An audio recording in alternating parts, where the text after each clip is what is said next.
Are you a parent or caregiver thinking about switching from traditional school to homeschooling?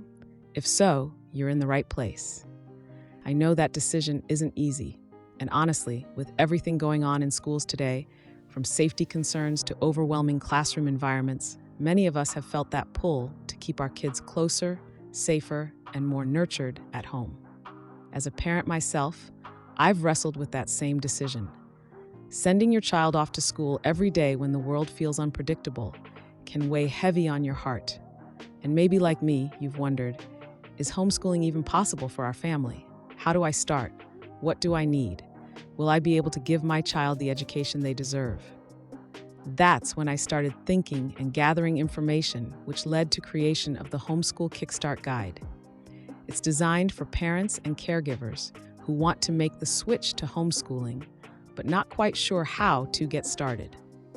Inside, you'll find great information from understanding homeschooling to balancing homeschooling and family life. It's more than just a guide.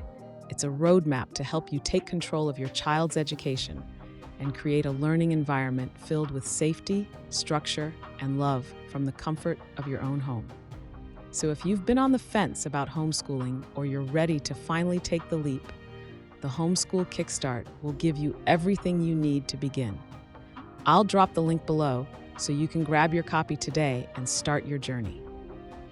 And to top it off, I've included my 90-plus page homeschool planner to help you stay organized and feel confident from day one.